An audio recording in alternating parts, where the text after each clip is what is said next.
Because I know that I'm going to meet new people. I'm working in a touristic place with tourists all the time, and it's cool that every time they come with different ideas and ask me to do different things, so they try myself and I do it.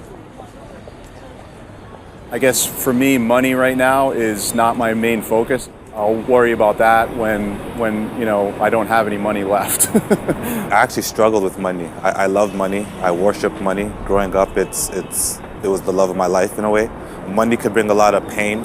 You see people who lose money and then they lose all their joy. To support the life, that's the main reason. And money help to this. And I have to really rely on other people that aren't doing this full time. So my biggest frustration is getting everyone to focus on the things that I need. In soccer, you'll deal with a lot of injuries, a lot of fake friendships. Some customers also that they don't value the handmade between the big production or mass production from factories.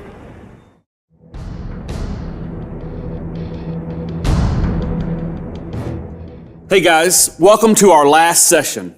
We've covered a lot of ground in this volume. First, and most importantly, we've given you a biblical blueprint of work, a gospel-centered vision of work. Then, we laid out the 10 essentials that can help you live out that blueprint. Finally, in our last session, we gave you some work-related traps to be aware of and avoid. Any one of them can derail us. Now, what we want to do in this last session is provide you with some work catalyzers. We call them that because to catalyze means to accelerate, to expand, to inspire. And that's what we want to do in this session. We want to give you some key insights that can help you maximize your work experience.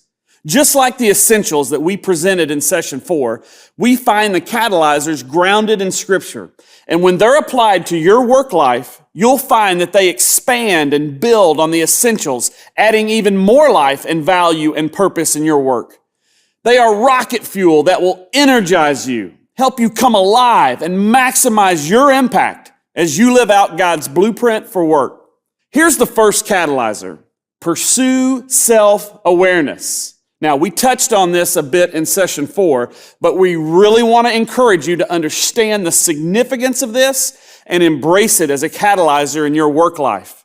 You see, as authentic men, we got to know who we are and who we're not. We need to be able to identify and understand both our strengths and our weaknesses. And here's why.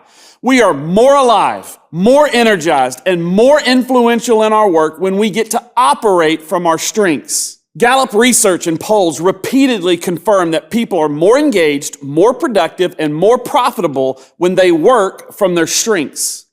Unfortunately, Gallup's research also shows that only about 1/3 of workers get to utilize their main strengths every day in their job. Part of the problem is that many of us don't really know what our strengths are. That might surprise you, but it's true. It's one of the most important catalysts to help us come alive in our work, but it's one most men spend very little time pursuing.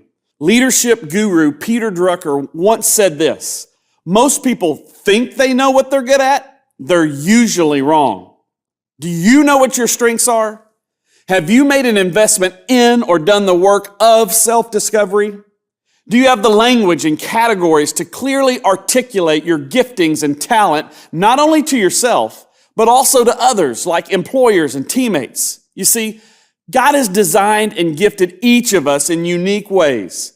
The Bible makes it clear in 1 Peter 4 that each of us have received unique gifts and that we're to use that unique gifting to serve one another as stewards of God's grace. Guys, our talents and strengths are gifts from God.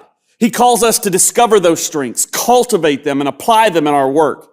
And there are some very encouraging and proven methods that will help you grow in this area.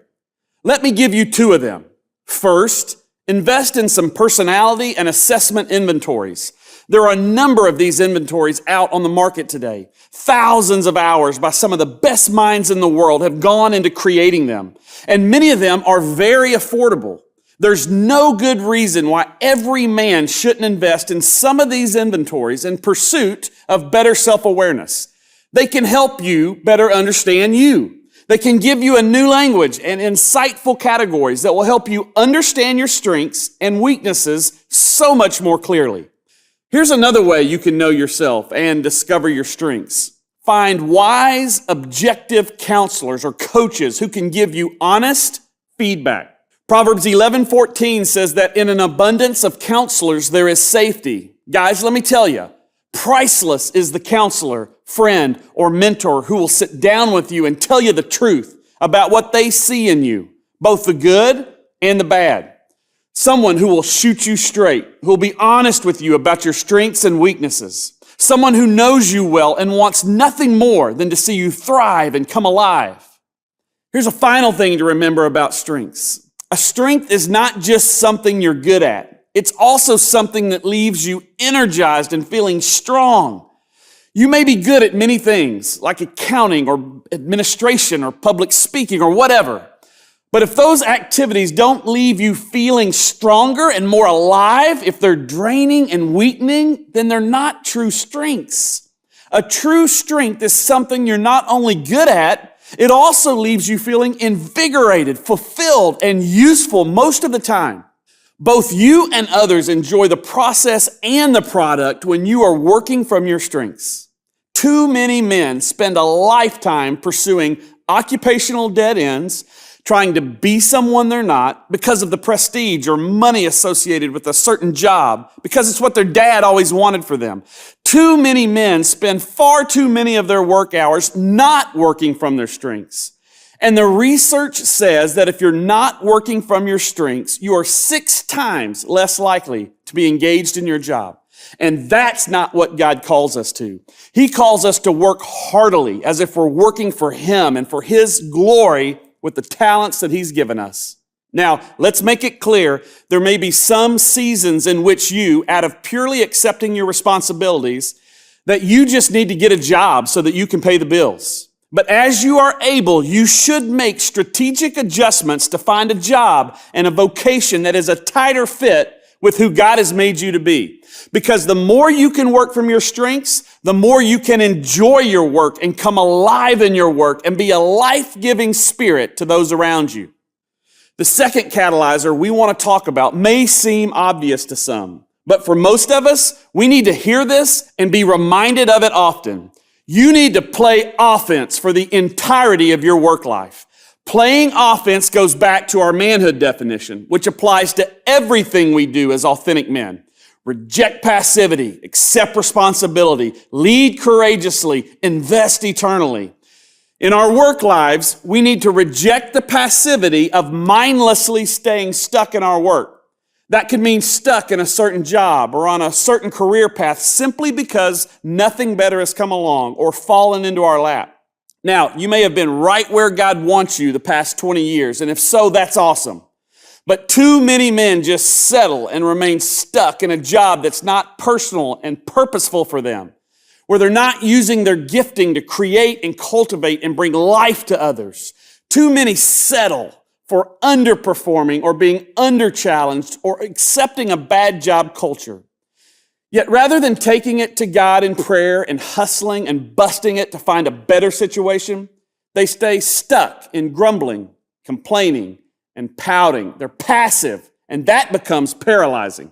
It is important that you step into the driver's seat of your work life and look for and possibly go after opportunities that are a better fit for you as the years go by. For some of you, that might mean looking for opportunities where you can grow and make even more money or find a better job fit. Others of you may need to play offense by looking for a job that pays less money, but provides you with a better work-life balance. Either way, don't settle for an I'm stuck mentality. Proverbs 16:9 says that as we plan our ways, the Lord directs our steps. Play offense. If you want or need a different job that pays more or is a better fit, begin praying about it. Make plans and efforts to move toward it, trusting that God will direct your steps all along the way. Play offense. Our third catalyzer is a great reminder for all men, but it's more specifically for younger men who are building their foundation and shaping their work habits and philosophies. Here it is. Establish a track record of faithfulness. Faithfulness is at the heart of everything Jesus teaches and does. It's the cornerstone of the gospel. Jesus giving it all for us as he fulfilled his work on earth. Remember Colossians 3:23. We've referred to it before, where God tells us to work heartily, like we're doing all of our work for him. That's a call to faithfulness in our work. Jesus shared a great parable that is all about being faithful in our work with the talent that God has given us, teaching us that the man who is faithful to use and multiply his God-given talent is entrusted with more opportunity to influence more people. It's really common sense to know that a faithful worker, whether a boss or a member of the rank and file, is a better and more valued worker, a more influential worker, and is certainly better positioned to be a life-giving presence than the one who's not established a clear record of faithfulness. More important than exactly what you do or even how much money you make, you want to establish a track record that shows a faithfulness in your work, a willingness to follow the authority that's over you, and the ability to work well on a team. If you will simply jump wholeheartedly into your work and show that you can add value, be relied upon, be dependable, and bring it every day and every week, that track record can open up opportunities and possibilities that you might not even be able to imagine now. So many men tragically flounder their work years away by being lazy and not really working faithfully. If this is you, you don't have to remain stuck there. One of the things the gospel does is inspire and motivate us to be faithful in all that God has called us to do, including our work. As you embrace the spirit of faithfulness, you can almost be assured that it'll catalyze opportunities for growth and breathe life into your workplace for God's glory. Here's our fourth catalyzer. Find the right work teammates. One of the most important factors in coming fully alive in your work is the people you work with, the people you work for, and the people you work around day in and day out. The importance of good teammates is not just a smart business principle, it's also a biblical principle. If you look at almost every leader in the Bible who God worked through to do great things and had major influence, you'll see that they had a great team around them. Jesus modeled this by being part of a great team with his disciples. He chose a diverse group of talented and faithful men to partner with in carrying out his work on earth. He pursued men who desired unity as a team and who were sold out to the mission. Paul did the same thing as he planted churches in different cities. He would partner with a teammate to carry out the mission, or he would send others out as a team to begin new works together. Always a team with a common vision and commitment to each other and the vision. Even King David surrounded himself with a valued and trusted team of men that he called his mighty men. He knew the team around him was as important as anything else in carrying out his mission as king. The same is true for us today. So much of our work experience is going to be shaped by the people we're around every day. Our team, whether we're the boss or at the bottom rung of the ladder, the team we're on should always be a major consideration as we strive to live out our blueprint of work. So, as much as you can control it, don't settle for a team that pulls you down. As much as it is possible for you, fight to have the best possible team of people around you. For example, if you're an employer, don't settle for people who are consistently underperforming. Either do what you can to help an employee develop and bring their performance up to speed, or help them transition to another job that's a better fit for them. Don't let one bad employee pull everyone else down. Either call them up or invite them to find their happiness somewhere else.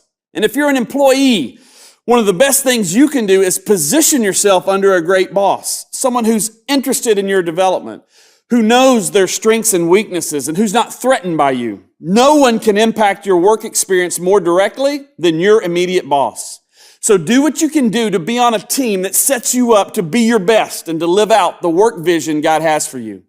Our fifth catalyzer is not just for employers and those who oversee others. It's something everyone can do. Establish a culture of encouragement in your workplace. The Bible places a premium on a culture of encouragement. It's why Paul tells the Thessalonians to encourage one another and build one another up. Or why he tells the Philippians to look not only to their own interests, but also to the interest of others. or why he tells the Romans to be devoted to one another with mutual love, showing eagerness in honoring one another. Unfortunately, there is a massive encouragement deficit in most work environments. Many companies simply do not celebrate their employees' accomplishments or do not actively encourage coworkers to motivate and spur one another on. From just a business perspective, one of the best things you can do is create an encouraging work culture, an environment where employees are energized and motivated, where they feel appreciated and supportive. An environment like that will yield motivated, productive employees. It will lower employee turnover and probably increase profits. If you're the boss or foreman, then you are one of the main culture creators. But even if you're not, you can be an influence in creating a culture of encouragement. Part of the way you can live out our blueprint and be a life-giving presence to others is to create and cultivate a work environment that's life-giving to your employees or your coworkers. Is your company a place that inspires great, sustainable work? Do you keep your team motivated and encouraged? Do your employees or coworkers feel cared for and valued? Are you inspiring those around you to be life givers by being one yourself? There are many tangible ways to create this type of environment, but it all starts with a person who embraces Paul's call for us to build each other up. This catalyzer can truly be a game changer in living out our work vision for work. A sixth catalyzer is this: use your work-related talents to bless your community. Remember, Jesus said that it's more blessed to give than to receive. And no matter whether you're a policeman, a CEO, or a bus driver, you can use your talents to bless your city or community. That may mean doing pro bono work for those in need, or volunteering to serve a local nonprofit, or creating an ex-offender program at your company, or joining the existing outreach efforts at your church or company, or maybe even starting your own nonprofit. Lay your skill set over the deepest needs of the city and figure out how you can help it and others flourish. Like Jesus tells us, you'll find that giving away your skills and time will be satisfying and fulfilling and a blessing to you and a blessing to others, and will give even more meaning to the skills that you've developed in your work. And like we've been saying throughout this entire volume, God intended your work to be a means to give life to others. And this can include not only your immediate family, but also the broader world around you, like your city or neighborhood or community. It's why Proverbs 10 and 11 says this: when the righteous do well, the city rejoices. A city is exalted by the blessing provided from the upright. It's why God told the Israelites living in exile in the city of Babylon to seek the welfare of the city where I've sent you into exile, and pray to the Lord on its behalf, for in its welfare you'll find your welfare. You see, the presence of authentic men in a workplace is a blessing to the city or community in which they live. Their services and initiatives bring about justice and peace for the underprivileged, the poor, and the oppressed. Authentic men see their work as a calling from God. And when they create and cultivate, it is life-giving to the people, the community, and the city around them. Just like with Jesus, things get better wherever they go. And this brings us back to the big takeaway from this volume, our biblical blueprint for work. You see, God has not been silent about a man and his work. He hasn't left us on our own to figure out this area of life that takes up so much of our time, thoughts, and energy. No, as we've shown you, He gives us direction and offered us a model in Himself and in His Son for how we should approach work. What is work? It's a vocation, God's personal and purposeful call on your life. What are we to do in our work? Like God did in the garden, we are to create and cultivate. Who are we to be at work? Like Jesus, we are to be a life-giving presence. Guys, this is our blueprint, and it is a powerful vision that can help bring life, energy, and focus to your work life. And over the past 6 sessions, we've taken you through a deliberate process to help you not only reflect on God's purposes and design for work, but we also provided you with principles and real-life examples for how you can live out this call in your life. If we were going to leave you with anything, it would be this advice: play offense. Authentic men reject passivity, accept responsibility, lead courageously, and invest eternally. Bring that offensive game plan to how you approach your work. Play offense by rejecting a passive, I'm stuck work mindset. Play offense by accepting the responsibility to live out the work blueprint we've given you. Play offense by leading other men through a deliberate process to understand God's design for work. Play offense by seeing your work as a way to invest eternally and be a difference maker in the world.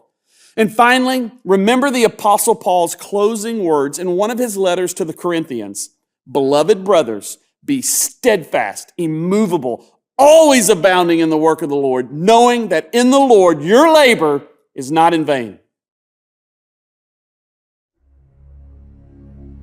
I'm a worker. I'm an engineer, a fireman, a physician, a plumber, and a teacher.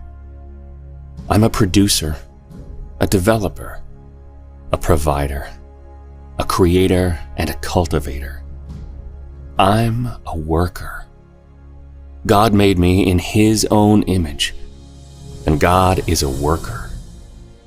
Just as He invited Adam, the first man, to co-labor with Him in the garden, God has destined me for the same. I'm a worker, whether I'm designing, fixing, selling, digging, or teaching. I experience the joy of creating something for the benefit of others, and the joy of cultivating what I've created. I'm a worker, and God has given me a mission. Be fruitful, multiply, fill the earth, subdue it, and have dominion over it all. I'm a worker. God has blessed me with unique talents and gifts, so He can bless others through me. He's prepared a vocation for me, a personal story, one that fits His bigger story. I am a worker. God has given me a purpose, to till the ground, to sow the seed, to harvest the crops. He has set me apart to lead movements, to build, to write, to paint, to protect. I'm a worker, and God has called me to be His hands and feet, to care for the sick, to clean the dirty, to feed the hungry, and to fight for the helpless. I'm a worker. I entertain, I manage, I lead, I serve. I'm a worker. I do more than just earn a living. I do what I was born to do. I don't ask what job will earn me the most money or give me the most status. Instead, I ask how I can best use my skill set to bring life to others. I'm a worker. I am motivated by the grace and the hope and the truth I have in Jesus as my Savior, which frees me to embrace work the way God originally intended it, as a way to praise Him and bless others. I am a worker, made by God and in His image.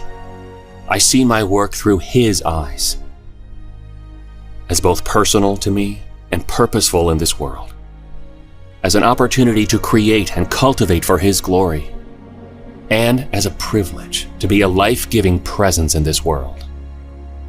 I am a worker.